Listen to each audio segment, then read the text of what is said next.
Selamat siang pemirsa, selamat berjumpa kembali dalam acara Buletin TNI Angkatan Darat bersama saya Serdakot Feni Grace dan rekan saya Serdakot Lydia. Selama 30 menit ke depan akan kami sajikan berita di segmen 1, dialog di segmen 2, dan feature serta serba-serbi di segmen 3. Baiklah pemirsa, berikut berita pertama. Tentara Nasional Indonesia bekerjasama dengan Kementerian Agama menggelar rapat koordinasi teknis atau Rakornis TNI Manunggal Membangun Desa atau TMMD ke-94 di Asrama Haji Pondok Gede, Jakarta, Kamis lalu. Berikut berita selengkapnya.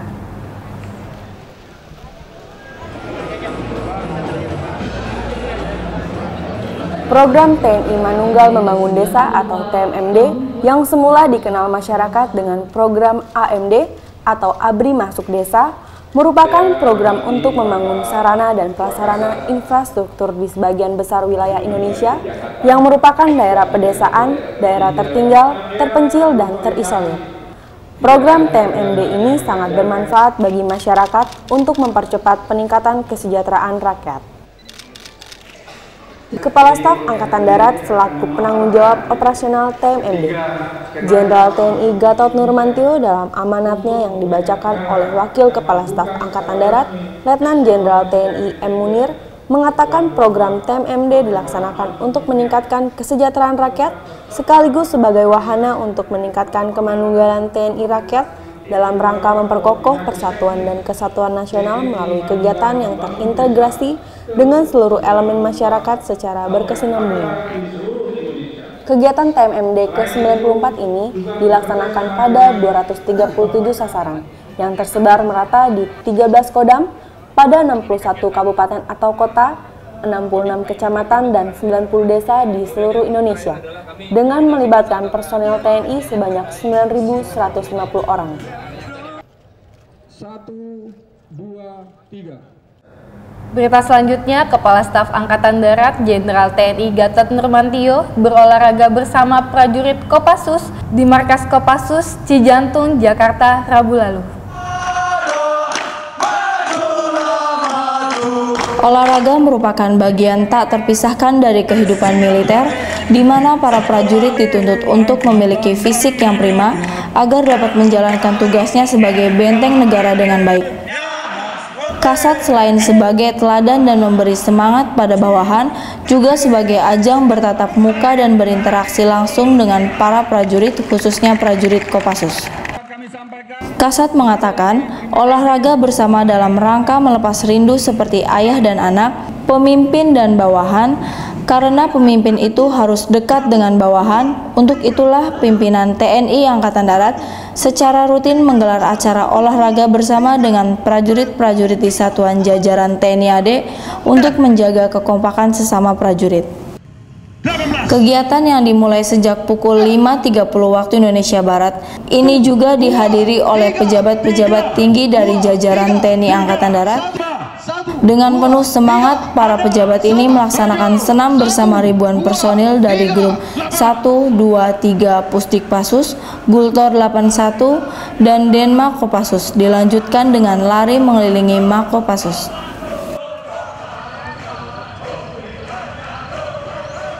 Selain olahraga bersama, panitia juga menggelar panggung hiburan dan menyediakan 800 hadiah door prize bagi para prajurit. Berita selanjutnya, menjelang hari ulang tahun ke-63 Kopassus, digelar kegiatan lomba tembak untuk memperebutkan Piala Komandan Jenderal Kopassus di Markas Kopassus Cijantung, Jakarta, Sabtu lalu. Berikut berita selengkapnya. Kejuaraan menembak ini dibuka oleh Komandan Jenderal atau Danjen Kopassus, Mayor Jenderal TNI Doni Monardo, dan dihadiri oleh beberapa pejabat dan mantan pejabat TNI Angkatan Darat. Tujuan dilaksanakannya lomba tembak ini selain untuk meningkatkan prestasi menembak, juga sebagai ajang silaturahmi dari peserta lomba yang terdiri atas para prajurit TNI, purnawirawan Kopassus, dan dari kalangan sipil. Lomba tembak ini dimulai setelah Danjen Kopassus melakukan tembakan pembuka ke arah sasaran, bersamaan dilakukan pelepasan balon udara dan penyalaan kembang api. Materi yang diperlombakan adalah lomba tembak senapan dan pistol. Untuk materi lomba tembak senapan, dilaksanakan menembak pada jarak 100 meter plat baja open, menembak plat baja 100 meter standar, dan menembak sniper 500 meter open.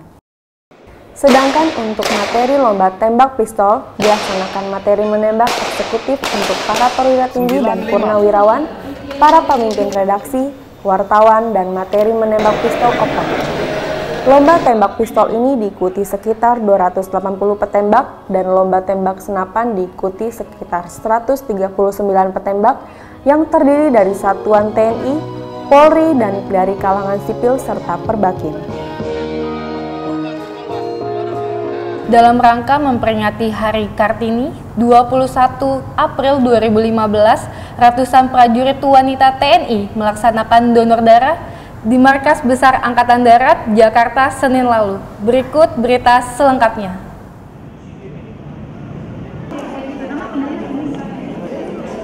Lebih dari 300 wanita TNI yang terdiri atas Korps Wanita Angkatan Darat atau KOAT, Korps Wanita Angkatan Laut atau KOAL, dan Korps Wanita Angkatan Udara atau WARA sewilayah Garnisun 1 Jakarta ini mengikuti kegiatan donor darah hasil kerjasama dengan unit transfusi darah PMI Jakarta Pusat.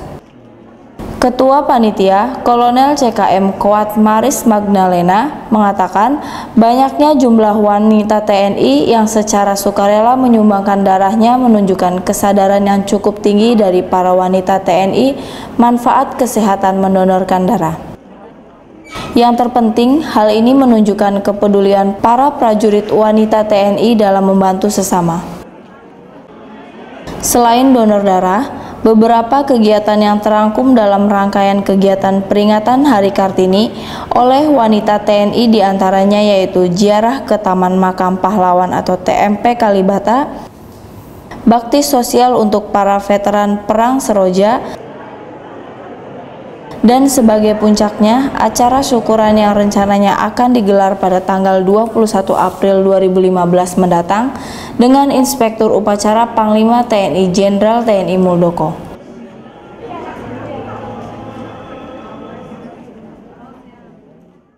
Pemirsa, tetaplah bersama kami. Pada segmen 2, kami akan tayangkan dialog.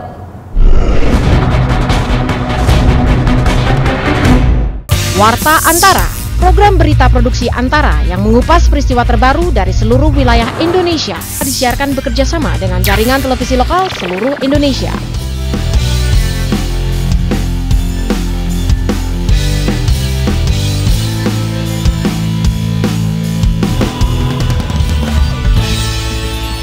Dari studio Antara TV di Jalan Medan Merdeka Selatan nomor 17, Jakarta.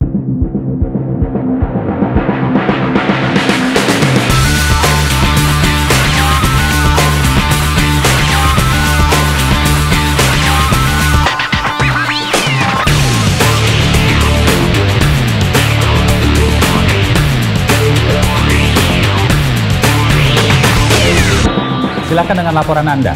Oke, sekarang saya berada di Posko Pasir Pojok.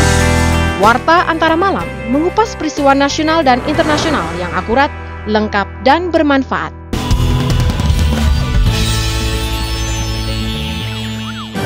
Fokker 27 yang jatuh di pemukiman tewaskan 10 orang. Tokoh karismatik pro-demokrasi Myanmar Aung San Suu Kyi terima penghargaan dari Universitas Oxford. Laga perempat final Piala Eropa, Portugal tidak ubah taktik melawan Ceko.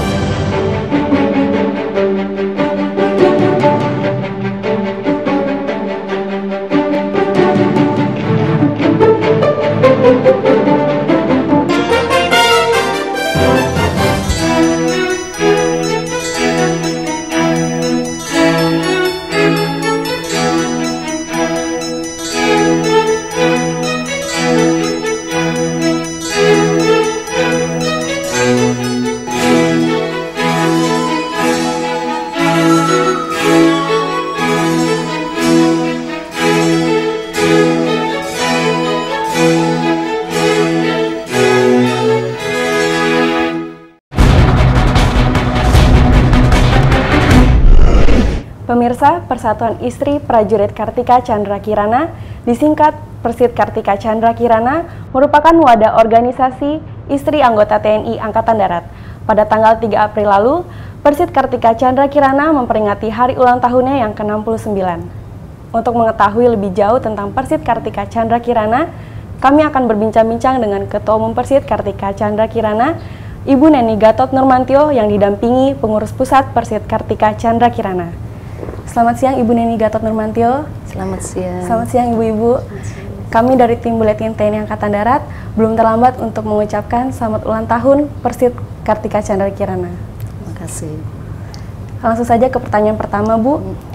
Tentunya banyak sekali peran Persit di bidang sosial. Mohon Ibu jelaskan tentang peran Persit tersebut. Ya.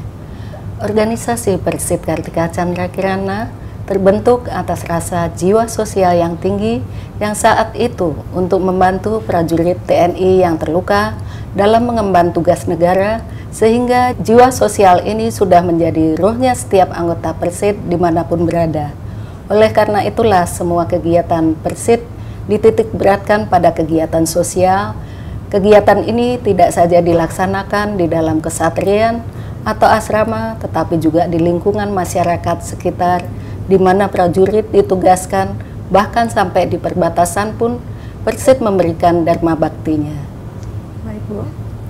Mungkin bisa Ibu ceritakan kegiatan sosial yang baru dilaksanakan. Sebetulnya kegiatan sosial yang kami laksanakan banyak sekali ya, termasuk di daerah-daerah.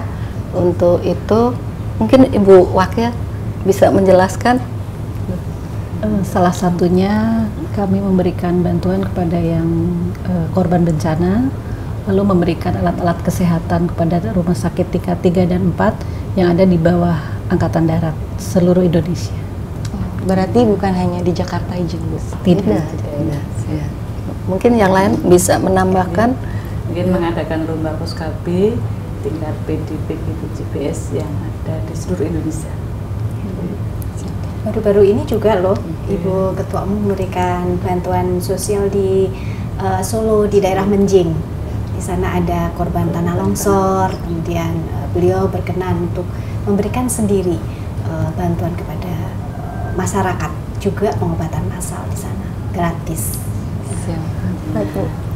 Bisa dijelaskan, Bu, bagaimana peran Persit di bidang pendidikan? Persit sebetulnya mempunyai wadah, yaitu Yayasan Kartika Jaya, yang mewadahi sekolah-sekolah yang ada di jajaran Persit Kartika Chandra Kirana. Jadi setiap daerah, gabungan, atau cabang BS, itu pasti ada sekolahnya. Dan wadahnya itu namanya Yayasan Kartika Jaya. Dan untuk lebih jelasnya mungkin Bu Jaswandi bisa memperjelas lagi. Terima kasih. Di Yayasan Kartika Jaya ini memang mengelola sekolah-sekolah dari mulai TK, kemudian SD, SMP, sampai dengan SMA, di mana pada awalnya memang diperuntukkan untuk putra-putri anggota, tetapi sekarang ini dengan perkembangan yang begitu pesat, sekolah-sekolah kita juga diminati oleh masyarakat umum. Siap, Bu.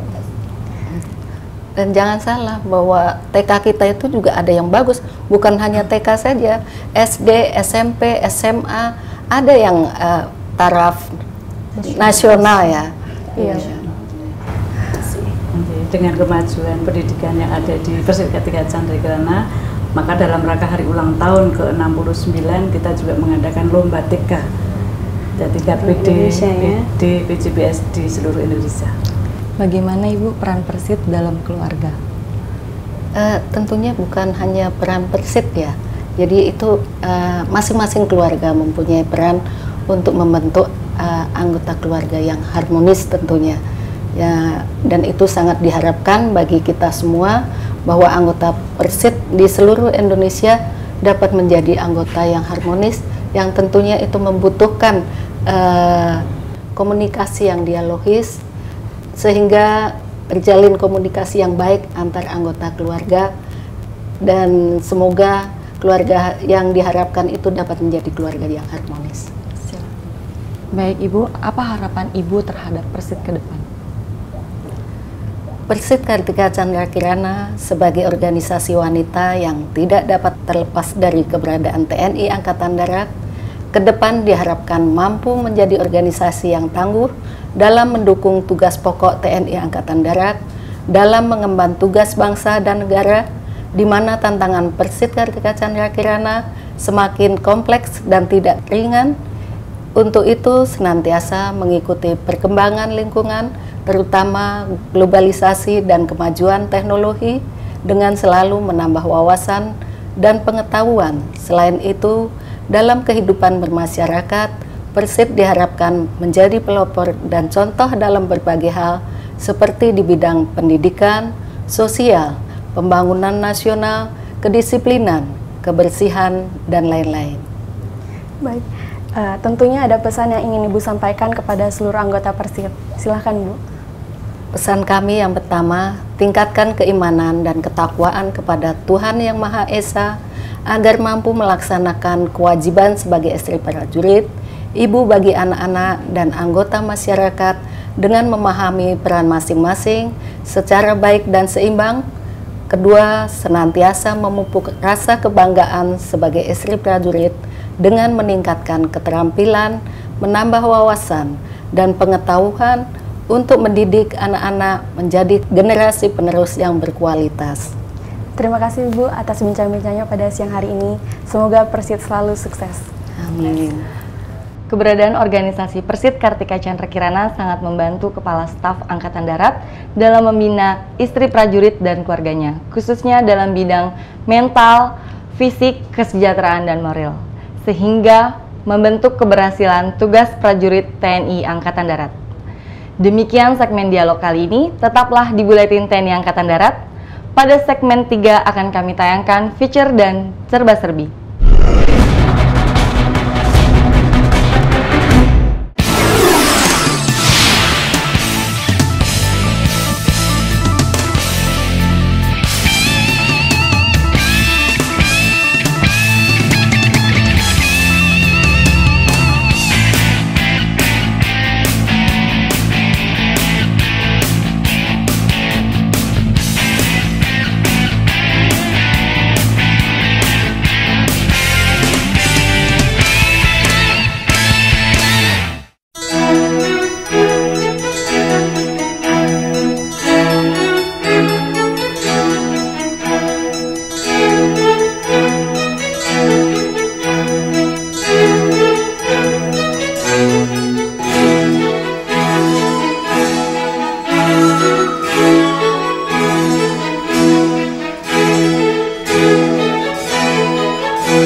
Ya pemirsa, pada segmen 3 ini kami akan tayangkan feature Kodim 1014 Pangkalan Bun dalam penanganan musibah AirAsia.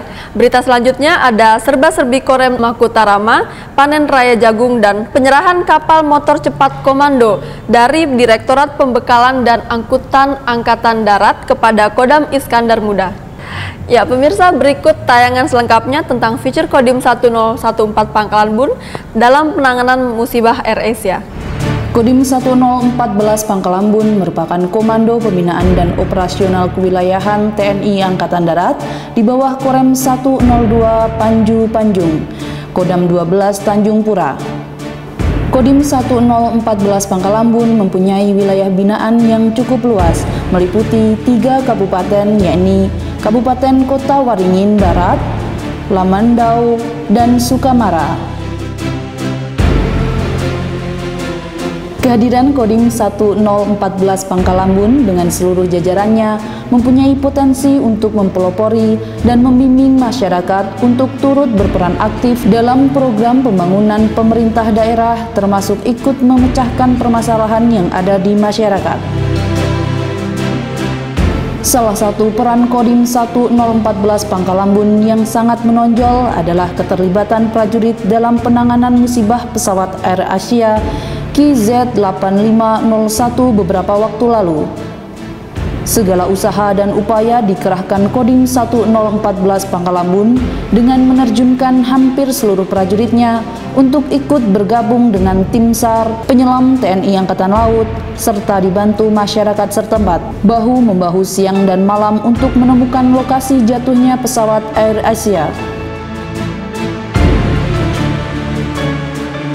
Dandim Letkol Infantri Suparman memimpin langsung pencarian jatuhnya pesawat Air Asia dengan menggunakan motor cepat LCR dari Den Bekang. Upaya pencarian jatuhnya pesawat Air Asia KZ8501 rute penerbangan Surabaya-Singapura pada akhir Desember lalu akhirnya membuahkan hasil. Berkat kerja keras semua pihak termasuk anggota Kodim 1014 Pangkalambun, Air Asia KZ8501 ditemukan di lokasi 190 km barat daya Pangkalambun Kota, Waringin Barat, Kalimantan Tengah. Dandim 1014 Pangkalambun Letkol Infantri Suparman memberikan piagam penghargaan kepada warga masyarakat yang menjadi saksi jatuhnya pesawat Air Asia, yaitu Effendi, Rahmat, dan Darso, Ketua Pemuda Pancasila Perwakilan Pemuda Panca Marga, dan Babinsa Kumai yang telah turut serta memberikan kontribusi dalam proses pencarian dan evakuasi jatuhnya pesawat Air Asia KZ8501. Apa yang dilakukan Kodim 1014 Pangkalambun merupakan langkah nyata terlibat langsung dalam penanganan pesawat Air Asia dengan mengerahkan seluruh kekuatannya bersama SAR dan komponen masyarakat lain. Kerja keras ini patut kita apresiasi karena berhasil menangani musibah pesawat Air Asia ini. Ya, Komandan Korem 073 Mahkutarama, Kolonel Kavaleri Bueng Wardadi bersama prajurit dan para petani memanen jagung dan ketela di lahan pertanian Jumat lalu. Lahan di Kecamatan Kembang Sarini sebelumnya tidak pernah ditanami oleh warga karena tandus. Kemudian diolah oleh anggota TNI bersama rakyat, ditanami jagung dan ketela. Pemanfaatan lahan kosong ini diharapkan membantu meningkatkan kesejahteraan masyarakat setempat. Dan Rem 073 Mahkutarama, Kolonel Kavaleri Bueng Wardadi mengatakan, tujuan utama dari kegiatan ini adalah untuk membangkitkan kepedulian dan kesadaran masyarakat sekitar dalam mengintensifkan pengelolaan lahan kritis di wilayahnya. TNI sendiri, lahan Korem, itu dengan lahan Angkatan Darat, kita tanam jagung dan ketela. Jadi sisinya tumpang sari. Ini sudah panen yang kedua ya. Ya. Kemarin kita panen kedua. Ini dalam rangka ketahanan pangan. Hasilnya kurang lebih 1 hektar bisa menghasilkan 8 ton. Sehingga memiliki nilai tambah sekaligus mampu meningkatkan kesejahteraan keluarganya serta memperkokoh kemanunggalan TNI rakyat. Selanjutnya, program swasembada pangan nasional ini diharapkan para warga tertarik dan termotivasi untuk bertani menanam tanaman komoditi, bukan hanya jagung, padi, dan kedelai. Pada pelaksanaannya juga para petani didampingi dan diberi penyuluhan baik oleh para bintara pembina desa atau Babinsa maupun dinas terkait. Masyarakat sejahtera, sehat, makanan tradisional dan sehat. Ketela, Pak. Ini juga produk kita nih. Nah, ini. Jadi Mahkutarama itu ada ketela, ada jagung. Nanti menjelang bulan puasa kita panen walo. Direktur Pembekalan dan Angkutan Angkatan Darat, Brigadir Jenderal TNI Pasengat Talila, menyerahkan kapal cepat komando kepada Panglima Kodam Iskandar Muda, Mayor Jenderal TNI Agus Kriswanto di Ulele, Banda Aceh, Selasa lalu.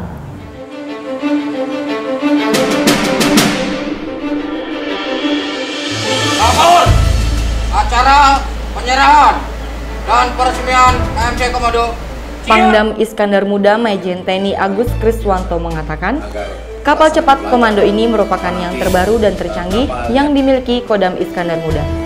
Kapal ini berfungsi untuk mendukung angkutan air seperti pergerakan pasukan dari satu wilayah ke wilayah lain, mencermati semakin rentan aksi penyelundupan di kawasan perairan Aceh karena terdapat pelabuhan-pelabuhan yang kurang terpantau.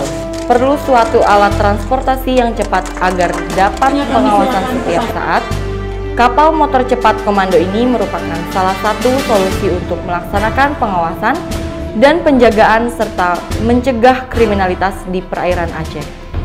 Kapal motor cepat komando ini juga digunakan untuk memperkuat tugas TNI Angkatan Darat dalam menjaga kedaulatan bangsa dan negara.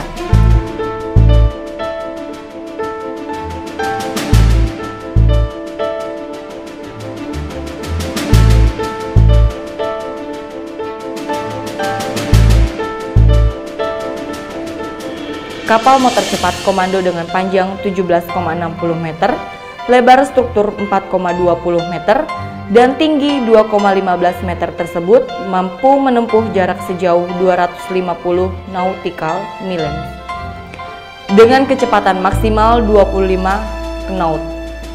Dengan adanya kapal motor cepat komando ini, semoga semakin terjaga kedaulatan laut Indonesia, khususnya di perairan Aceh. Pemirsa, demikian Buletin TNI Angkatan Darat kali ini. Semoga informasi yang kami sajikan dapat menambah pengetahuan dan meningkatkan rasa cinta kita kepada Negara Kesatuan Republik Indonesia. Terima kasih, sampai jumpa Senin depan. Salam!